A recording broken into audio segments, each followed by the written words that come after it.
কুড়িগ্রাম ৩ উলিপুর আসনে বিএনপির foreign affairs কমিটির সদস্য তাসভিরুল ইসলাম ধানের শীষের মনোনয়ন পাওয়ার আনন্দে উদ্বেলিত স্থানীয় নেতাকর্মীরা। বুধবার ১২ নভেম্বর তাসভির উল ইসলাম উলিপুরে পৌঁছলে স্লোগানে আর ফুলের শুভেচ্ছায় তাকে অভ্যর্থনা জানানো হয়। এ সময় প্রায় ৫,০০০ মোটরসাইকেলে শোডাউন করেন বিএনপির নেতাকর্মীরা।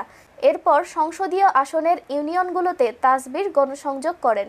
৩১ দফার লিফলেট বিতরণ এবং ধানের শীষের পক্ষে ভোট প্রার্থনা করেন বিএনপির এই প্রার্থী। এ সময় তার সঙ্গে ছিলেন কুড়িগ্রাম জেলা বিএনপির সাবেক যুগ্ম সাধারণ সম্পাদক আশরাফুল হক রুবেল, উলিপুর উপজেলা বিএনপির সদস্য সচিব হায়দার আলী মিয়া সহ স্থানীয় নেতৃবৃন্দ।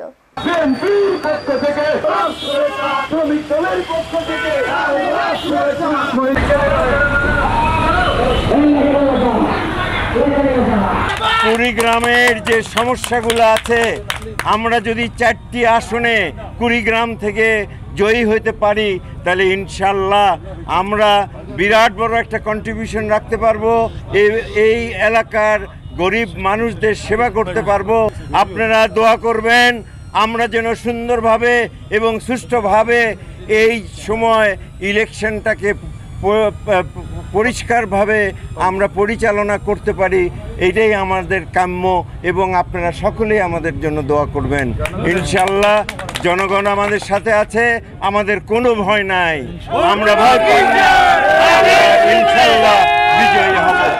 আমি মনে করি যে বিএনপির যে সিদ্ধান্ত নিয়েছে উলিপুরের জন্য এটি সময় উপযোগী এবং এই এলাকার মানুষের আকাঙ্ক্ষার প্রতিফলন ঘটেছে জনাব তাসভিরুল ইসলাম সাহেবকে নমিনেশন দিয়ে। আমি মনে করি যে জনাব তাসভিরুল ইসলাম সাহেব একজন সৎ পরিচ্ছন্ন রাজনীতিবিদ। ওনার জীবনে আর চাওয়া পাওয়ার কিছু নাই।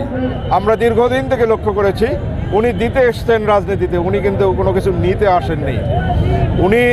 ওনার আগামী দিনের পরিকল্পনা হচ্ছে এই এলাকায় ধরলা, তিস্তা এবং ব্রহ্মপুত্র নদী ভাঙন থেকে এই এলাকার মানুষগুলোকে রক্ষা করা। আমাদের নেতা জনাব তাসভিরুল ইসলাম সাহেব বলেছেন যে উনি নির্বাচিত হলে এই এলাকায় বেকার সমস্যার সমাধানের জন্য ক্ষুদ্র, মাঝারি এবং বড় ধরনের শিল্প প্রতিষ্ঠান গড়ে তোলা হবে।